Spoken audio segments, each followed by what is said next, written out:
नमस्कार दोस्तों, मैं डॉक्टर ऋचा सिंह स्वागत करती हूँ आपका मेरे इस YouTube channel learning basic economics with Richa ma'am में। आज हम यहाँ पर टॉपिक लेकर आए हैं फाइनेंस कमीशन ऑफ इंडिया या भारत का वित्त आयोग, जो कि इकोनॉमिक्स में हर तरीके के एग्जाम्स के लिए बहुत इम्पॉर्टेंट है।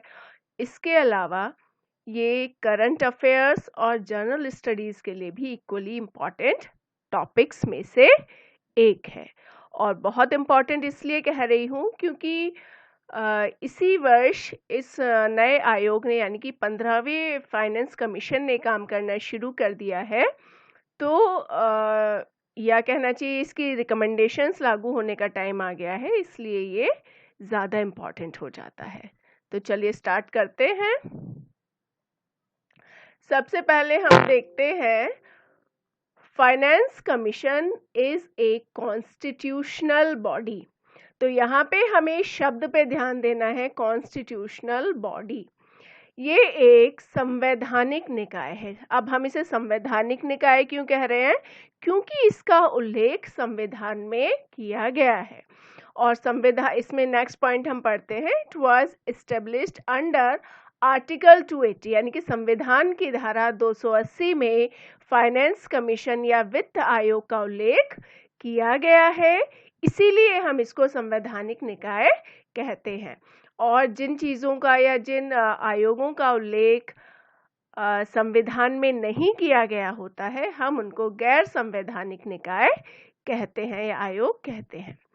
चलिए, तो आर्टिकल 280, आपको ध्यान रखना है दोनों आर्टिकल रिलेटेड हैं, 280 और 281 दोनों कंटिन्यूएशन में ही है, तो दोनों आर्टिकल ध्यान रखिएगा। लेकिन पहले ज़्यादा इंपॉर्टेंस किसकी आ जाती है? Article 280 of the Indian constitution by the Indian president. ये जो आयोग है इसका गठन कौन करता है? प्रेसिडेंट ऑफ इंडिया, जो भी उस समय पर भारत का राष्ट्रपति होगा। यहाँ पर जैसे हमने नीति आयोग पढ़ा था या योजना आयोग था, वहाँ हर जगह रोल है प्रधानमंत्री का। लेकिन जब वित्त आयोग की बात आ जाती है तो यहाँ पर संपूर्ण जो अधिकार होते हैं वो राष्ट्रपति के पास ही होते हैं। अब ये है क्या चीज़ या इसका काम क्या है? देखिए, It was created to define the financial relations यानी कि वित्तीय संबंध। अब ये वित्तीय संबंध किस किस के बीच है? Between the center and the states, केंद्र और राज्यों के बीच जो वित्तीय संबंध है उनको निर्धारित करता है वित्त आयोग। अब ये कैसे करता है? अब जो फ्लो चलता है, नॉर्मली वो फ्लो चलता है केंद्र से राज्य की ओर, क्योंकि जो टैक्सेशन या जो मेन रिसोर्सेज हैं वो सब केंद्र के पास है। अब वो पैसा कैसे कैसे राज्यों के पास जाएगा, कितना राज्य के पास जाएगा, ये सारा निर्धारण फाइनेंस कमीशन करेगा। तो यहाँ पे it allocates certain revenues, revenue कहते हैं आगम या आय, revenue resources between the union and the state governments, इन दोनों के बीच में करता है। इस पॉइंट को हम अभी आगे डिटेल में भी पढ़ेंगे। और अब आते हैं हेडक्वार्टर। इसका हेडक्वार्टर है न्यू दिल्ली। और अब तक कितने फाइनेंस कमीशन बन चुके हैं? 15th जो अभी लेटेस्ट है या चल रहा है ये। अब इसको अगर हम मिला लेते हैं तो 15 फाइनेंस कमीशन या वित्त आयोग अब तक बनाए जा चुके हैं। अब यहाँ पर मैंने कहा था कि जहाँ भी फाइनेंस कमीशन की बात आएगी वहाँ पर महत्वपूर्ण योगदान आ जाएगा राष्ट्रपति का। तो यहाँ पर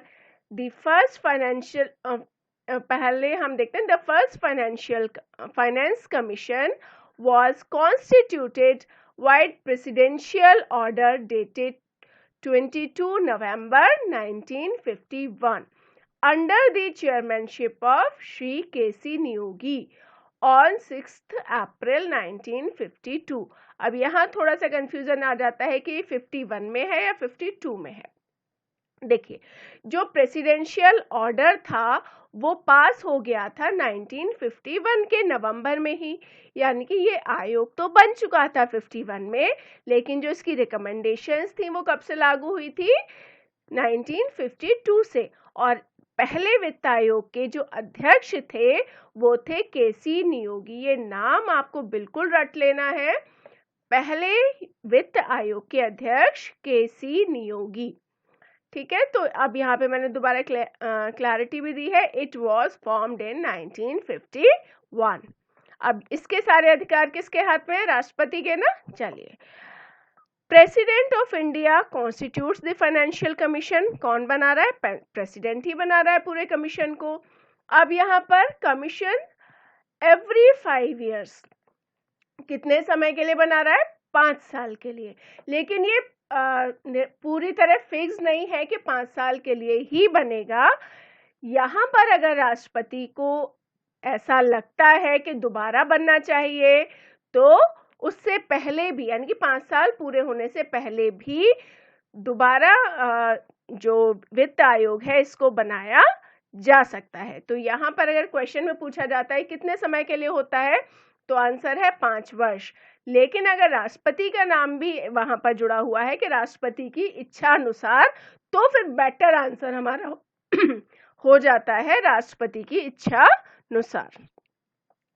तो यहाँ पर president can also constitute finance commission before the expiry of 5 years as he considers necessary, अगर उसको ऐसा लगता है तो।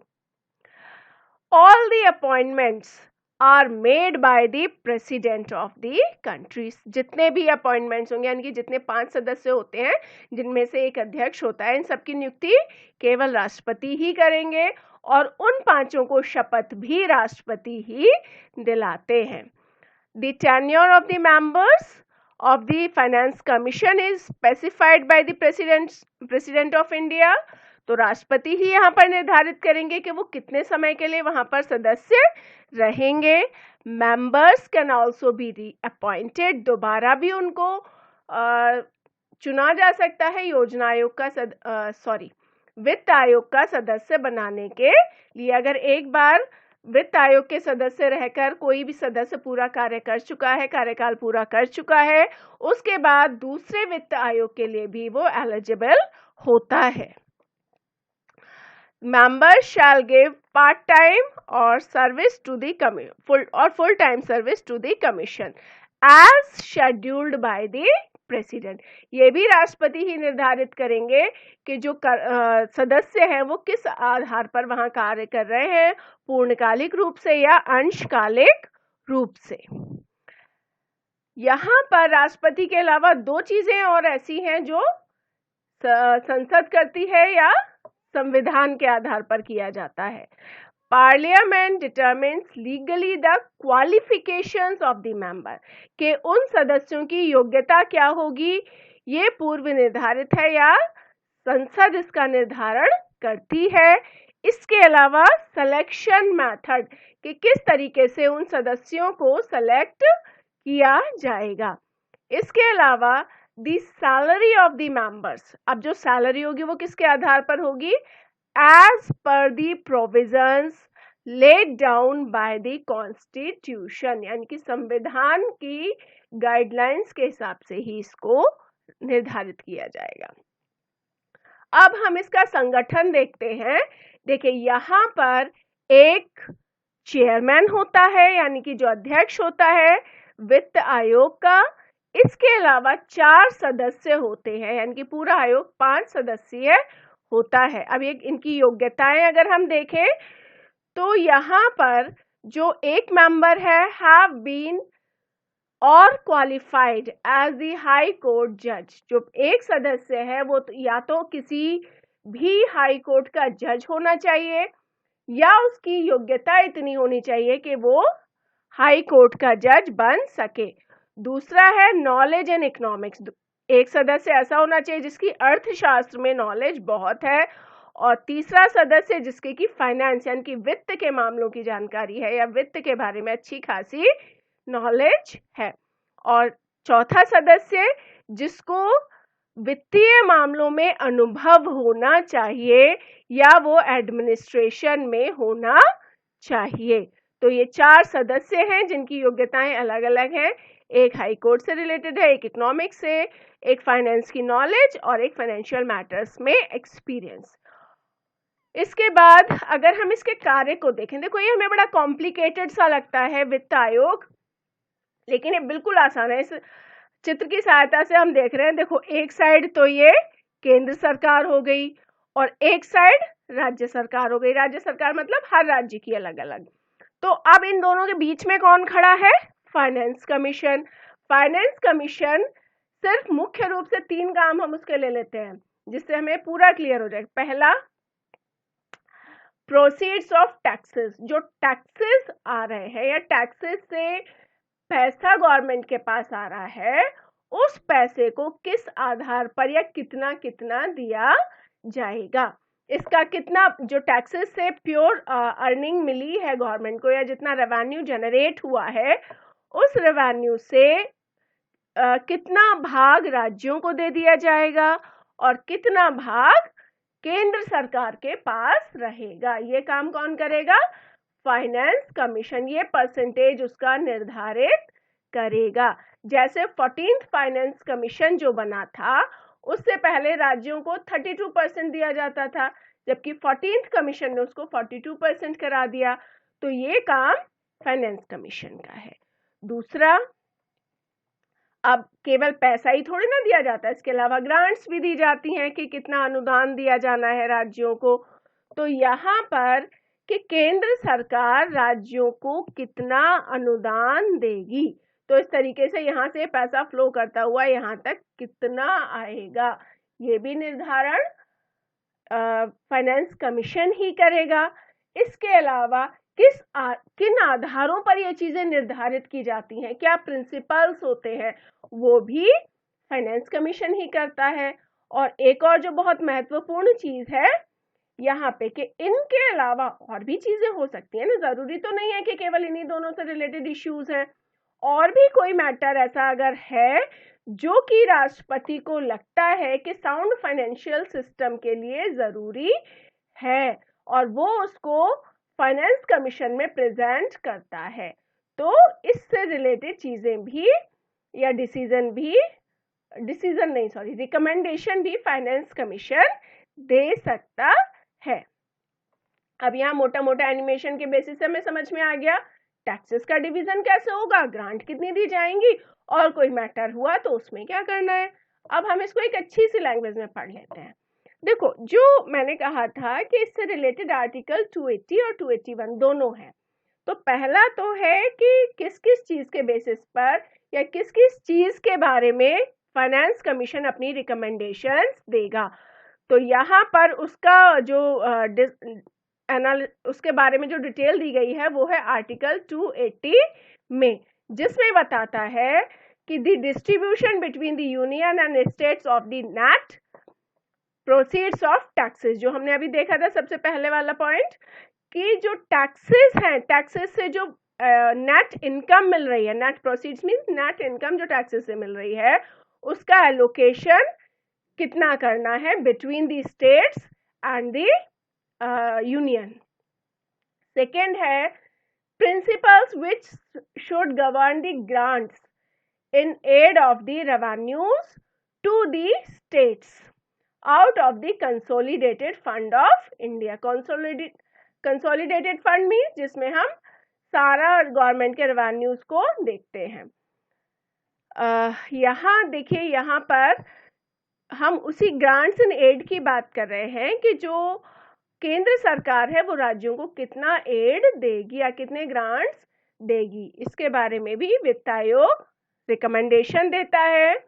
इसके अलावा इनके आधारों का निर्धारण भी वही करेगा, जैसे commission shall determine their procedure, कि किस प्रक्रिया से ये सब होगा, and shall have such powers in the performance of their functions. तो इस सारी चीजों को वित्त आयोग बताएगा। इसके अलावा एनी अदर मैटर, इसके अलावा अगर और कोई मैटर है, referred to the commission by the president, president अगर लाता है कमीशन में उसको in the interest of sound finance, तो उसके बारे में भी ये रिकमेंडेशन देता है।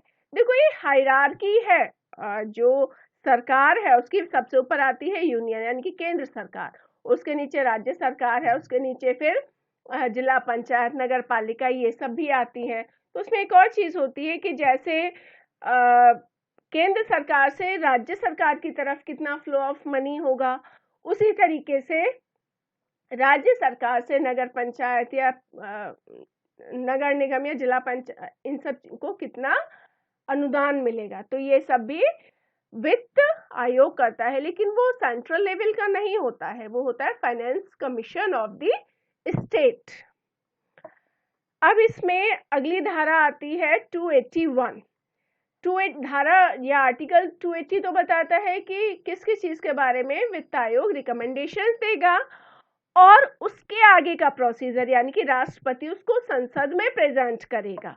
तो उसके बारे में बताया गया है आर्टिकल 281 में कि अब जो रिकमेंडेशन वित्त आयोग ने दी है, president has to lay the recommendation made by finance commission and its explanatory memorandum before each house of parliament, यानी कि संसद के दोनों सदनों में उसको ब्रीफ में प्रेजेंट कौन करेगा?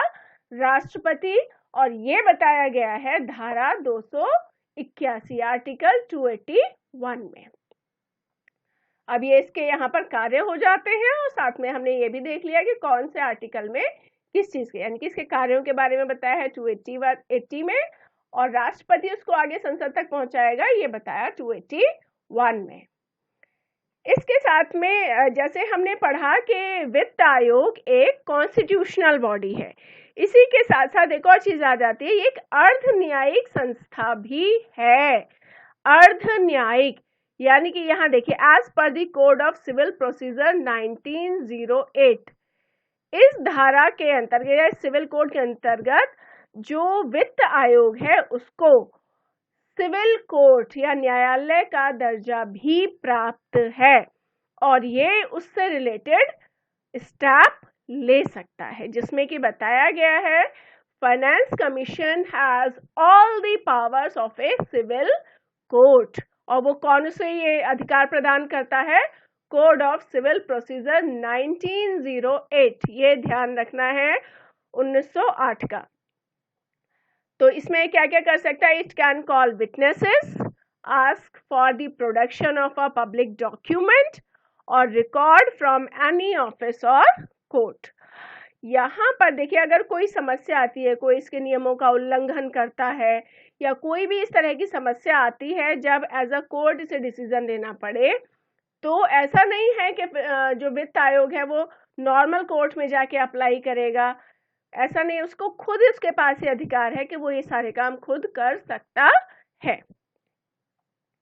इसके बाद हम 14th, क्योंकि अभी खत्म हुआ है ये, तो इसको फाइनेंस कमीशन को हम एक बार देख लेते हैं कि जो 14th फाइनेंस कमीशन था उसके चेयरमैन थे डॉक्टर वाई.वी. रेड्डी, और ये हमारे एक्स रिजर्व बैंक के गवर्नर भी हैं।